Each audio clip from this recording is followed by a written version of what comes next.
Good morning. Today is July the 3rd. It is 8:05 a.m. Just need a little sip. It's my iced coffee. Okay, I realized today I do not own a lot of red, white, and blue clothing.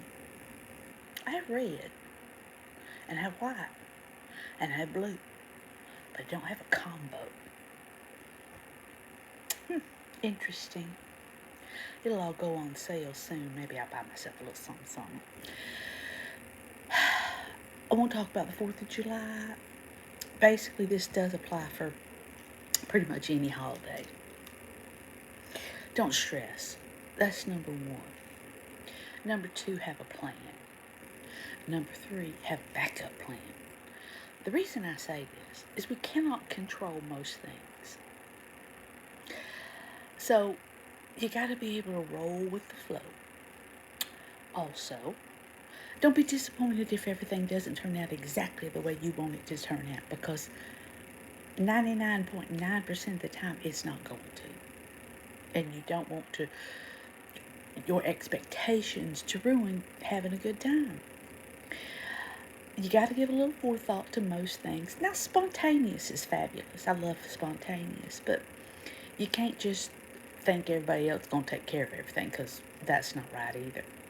So make sure you got your chairs, you got your sunscreen, slather them babies up with something. If you're going to travel, especially if you're going to travel with children, get some games, card games. You don't have to spend a lot of money, but you can just take a pen and paper, and there's old games like finding all the state tags on the cars, and uh, uh, you know uh, things like that. Just have a scavenger hunt. You can think of a bunch of stuff that you're probably going to see on the road, and have the kids looking for it. They love to look for stuff like that.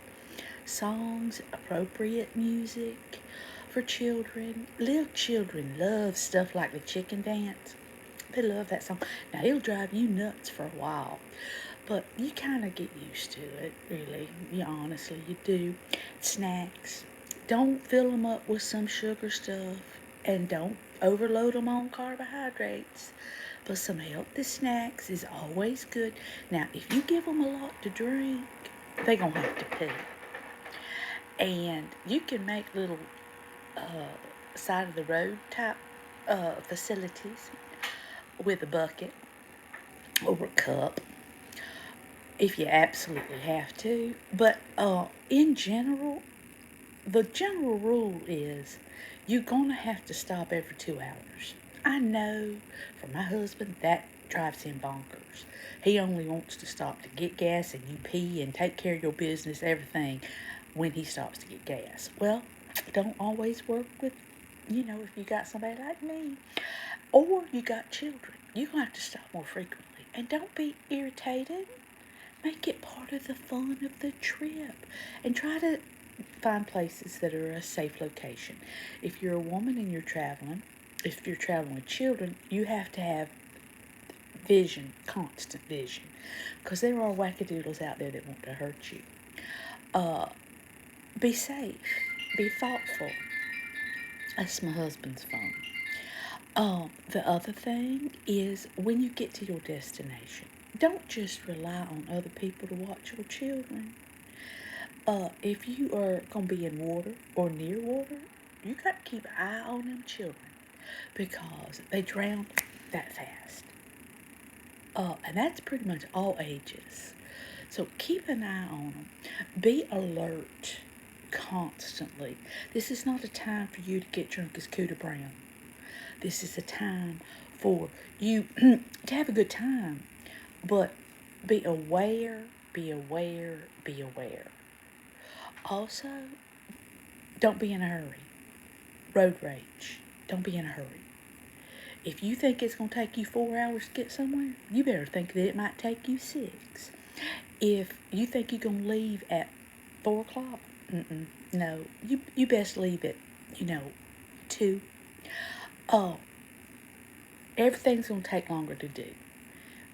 Whether it is driving, flying, riding your bicycle, however your mode of transportation is, it's going to take you longer to get somewhere right now because the traffic is really starting to build up all over. And crowded. Things are going to be crowded. If you don't like crowds, stay home. That's just, that's what Granny does. I don't like crowds. I like socialization. I enjoy people, but I don't like big crowds. So we have small gatherings at home, small gatherings at family or friends. I want everybody to have a good time. I really do. We need to celebrate our nation. We live in a fabulous, wonderful place. We need to celebrate it. Make sure the children know why we're celebrating. I had a little child the other day at the Walmart. She said, "Why does that shirt have 76 on it?" I explained it to her. The grandma kind of looked at me with a hairy eyeball, but if the little child wants to know, tell them. 1776. That's why we're celebrating. I hope everybody enjoys their weekend uh, and is safe. Please like, subscribe, share. And no, I'm not bossy. My husband says, "You're so bossy." I'm not bossy. I'm informative. So please like, subscribe, and share, as I said prior. And enjoy life. Bye bye.